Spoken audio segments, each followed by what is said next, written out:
नमस्ते। थर्ड आई में आपका स्वागत है। आज मैं ये वीडियो रिकॉर्ड कर रहा हूँ बाहर से, स्टूडियो में नहीं हूँ, ट्रेवल कर रहा हूँ।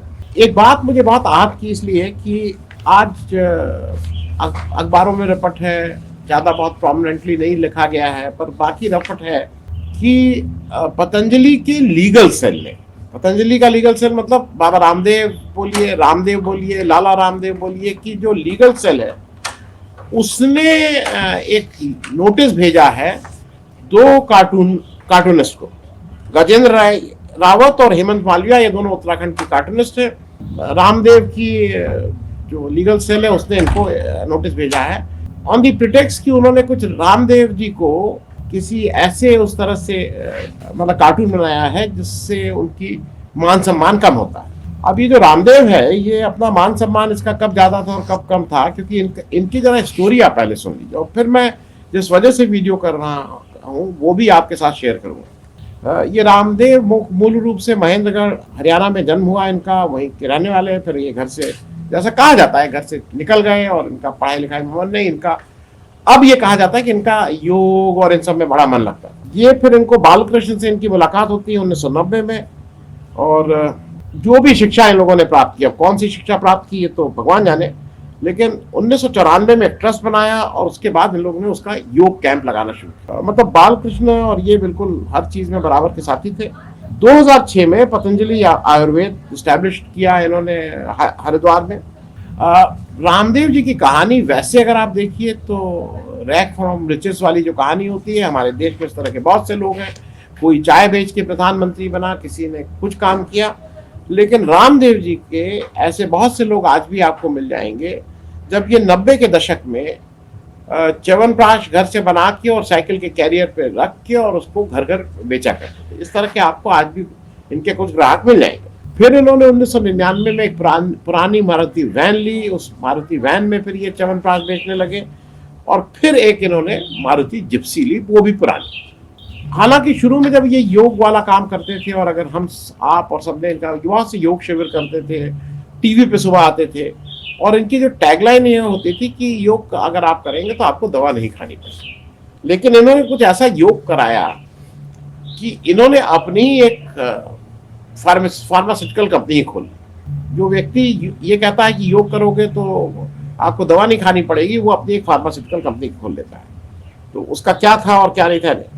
अब मैं इनको 2-3 कंट्रोवर्सी जो इनकी पुरानी है उसकी बात कर लूं, आपको याद दिलाने के लिए। याद सबको है, लेकिन सिर्फ याद दिलाने की दृष्टि से 2006 में वृंदा करात थी कम्युनिस्ट लीडर, उन्होंने एक प्रदर्शन बड़ा किया था। इनकी जो फैक्ट्री थी वहां पे भी आई थी, और उनका ऐसा आरोप था कि इन्होंने दवा में जानवर और इंसानी हड्डी का जो पाउडर है उसको मिला के बेचते हैं, इस तरह का उन्होंने किया था।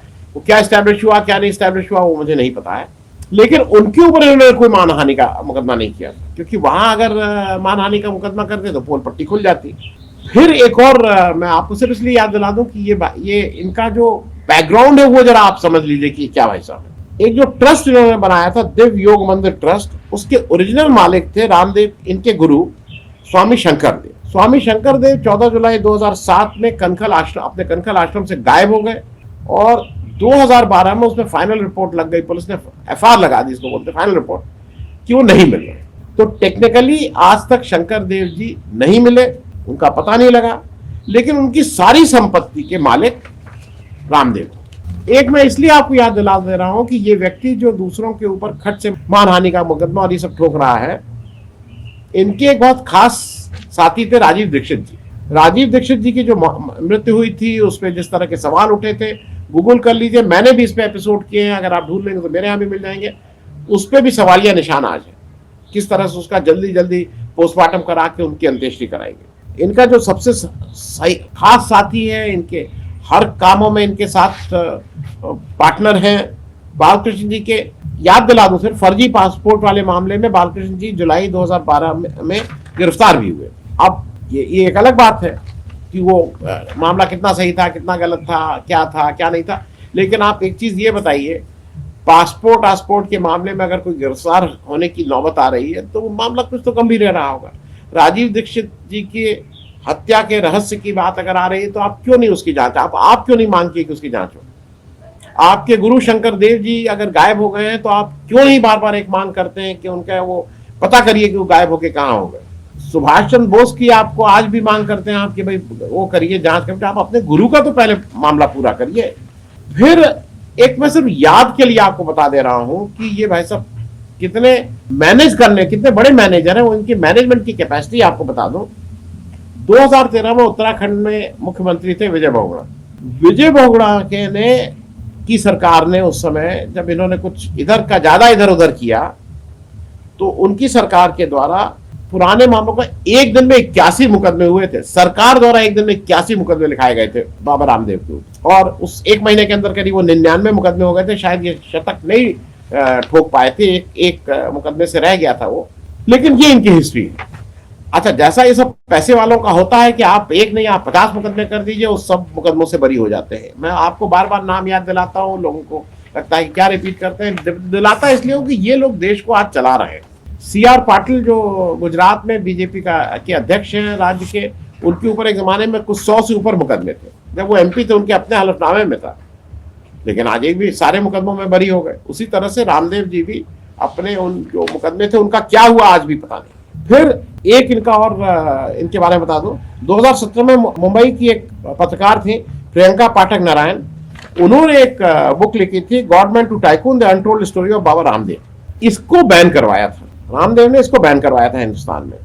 आपने बैन क्यों करवाया था? अगर आपके पास, अगर आप बाबा हैं, योग गुरु हैं, तो आपके साथ छुपाने के लिए क्या है कि आप एक किताब जो वेल रिसर्च किताब थी उसको कोर्ट के द्वारा जाके आपने उसको बैन करवा दिया। पहुंच बहुत लंबी है, इनका कोई कुछ नहीं कर सकता। अच्छा, है भी बहुत क्रांतिकारी, और मतलब ये बिल्कुल समाज को बदलने में हरदम लगे रहते हैं। एक समय काला धन लाएंगे और क्या क्या करेंगे, याद है आपको? बड़े नोट को बंद करेंगे, ये करेंगे, उसकी एक मुहिम चलाते थे।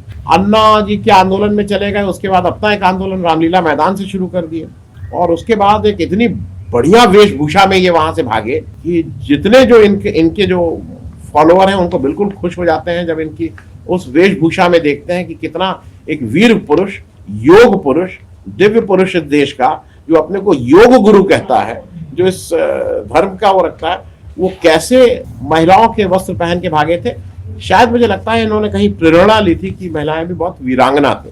तो ये वीर योग गुरु जब रामलीला मैदान से भागे थे, तो मैं उसमें और डिटेल में नहीं जा रहा हूँ, सबको वो तस्वीर याद है। ये व्यक्ति जब इंडियन मेडिकल एसोसिएशन से, अभी इसने हाल के दिनों में कोरोना में अपनी दवा बेचने के चक्कर में झूठे एक तो वादे किए, फिर इसको रोका गया, और फिर इसने एलोपैथिक डॉक्टरों के और एलोपैथिक पद्धति ऑफ मेडिसिन पे ही इसने कह दिया कि ये सब तमाशा है और क्या क्या है। बाद में जब केंद्रीय सरकार के मंत्री भी इंटरवीन किए तो इसने एक माफी नहीं मांगी ठीक से। हालांकि उन्होंने फिर पत्र लिखे, उन्होंने कहा कि भाई, लेकिन ये इनके हिसाब से एलोपैथिक जो वो है वो तमाशा है। केवल यही इनकी दिव्य शक्ति केंद्र से जो बनी हुई दवाएं हैं वो है। हालांकि इनकी दवाएं कई जगह बैन है, इनकी दवाएं नेपाल में भी बैन हो चुकी हैं। यहाँ पे भी इनकी दवाओं के बारे में हरदम कुछ ना कुछ निकलता रहता है उसके। अब जो सबसे अंत में आज इनका ताजा करिश्मा है, वो करिश्मा ये है कि एक किसी सभा में ये थे अभी हाल के दिनों में महाराष्ट्र में। वहां पे महाराष्ट्र के उप मुख्यमंत्री देवेंद्र फडणवीस जी की पत्नी भी स्टेज पे बैठी थी, और फिर ये जैसा इसका चरित्र है, जैसा इसके मन में बात है इस रामदेव के, इसने अपने मन की बात बाहर कह दी जब इसने ये कहा कि महिलाएं बिना वस्त्र के ज्यादा अच्छी लगती हैं। इस रामदेव गुरु ने कहा, और किसी ने ना रिपोर्ट की, ना किसी ने आके कोई वो किया। और उस समय ना महिलाओं की मर्यादा रह गई थी, ना महिलाओं का मान सम्मान था। लेकिन समाज में ये जो सारे लोग ये ठेका लेके बैठे रहते हैं, उसमें से किसी ने चू नहीं की कि इसकी हिम्मत कैसे हुई कि इस देश में ये कहना कि महिलाएं बिना वस्त्रों के ज्यादा अच्छी लगती हैं। बहुत अच्छी लग रही हैं। सामने वालियों को साड़ी पहनने का मौका मिल गया, पीछे वालियों को मिला ही नहीं। साड़ियां अपने झोले में पैक करके लेके आई थी। वो इस सुबह योग किया, उसके बाद इंडिया टीवी का कार्यक्रम शुरू हो गया, उसके बाद अब दोपहर वाला शुरू हो गया। अब घर जाके पहन लेना, कोई बात नहीं। आप साड़ी पहन के भी अच्छी लगती हैं, आप सलवार सूट में भी अमृता जी की तरह अच्छी लगती हैं, और मेरी तरह से कोई ना भी पहने तो भी अच्छे लगते हैं। हम तो लोक लज्जा के लिए पहन लेते हैं। ये योग गुरु है कि ये सब काम करता है, तो ये तो इसके मन में क्या है ये इसका चरित्र भी बताता है, और ये भी बताता है रामदेव का। लेकिन मैं एक चीज और कह के इसको समाप्त करूंगा। मैं इनकी तुलना एक व्यक्ति से कर रहा हूं। आपको याद है अनिल अंबानी का फेवरेट काम यह था कि जब उनका कोई खुलासा होता था तो उस पत्रकार के ऊपर या उस पत्रिका के ऊपर ये 100 करोड़ 200 करोड़ 1000 करोड़ का एक मानहानि का मुकदमा ठोक देते थे। और वो सारे मुकदमे गुजरात के पर्टिकुलर जिले से आते थे, क्योंकि वहां पे बाकी देश में क्या है कि अगर आप 1 करोड़ का मुकदमा ठोक रहे हैं मानहानि का तो एक सर्टेन अमाउंट ऑफ पैसा आपको जमा करना होता है।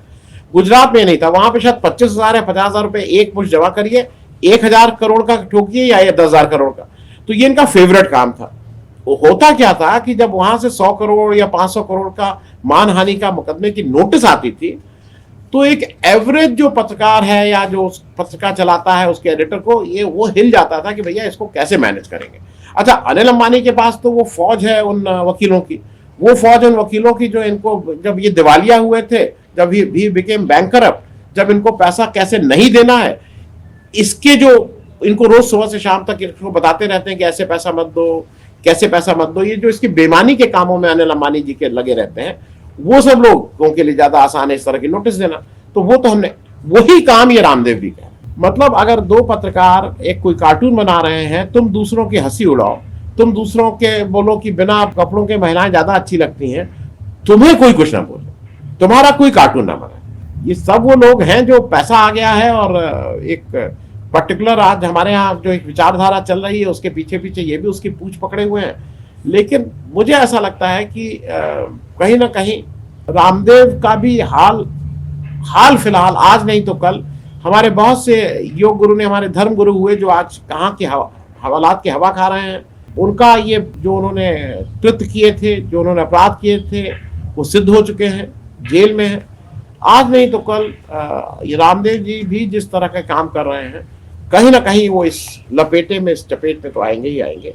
लेकिन तब तक के लिए ये जो भी पत्रकार, ये दोनों गजेंद्र रावत साहब और हेमंत मालवीय साहब, हम सब लोग उनके साथ खड़े हैं, हिम्मत का काम किया है। और अगर नोटिस आई है तो नोटिस का जवाब देंगे। ये मैं समझता हूं कि रामदेव की एक टीम ऑफ लीगल एक्सपर्ट्स हैं, आपके पास उसकी दिक्कत होगी, लेकिन जो प्रेस वाले लोग हैं और एसोसिएशन है वो जरूर आपका कहीं ना कहीं इस पे करेंगे।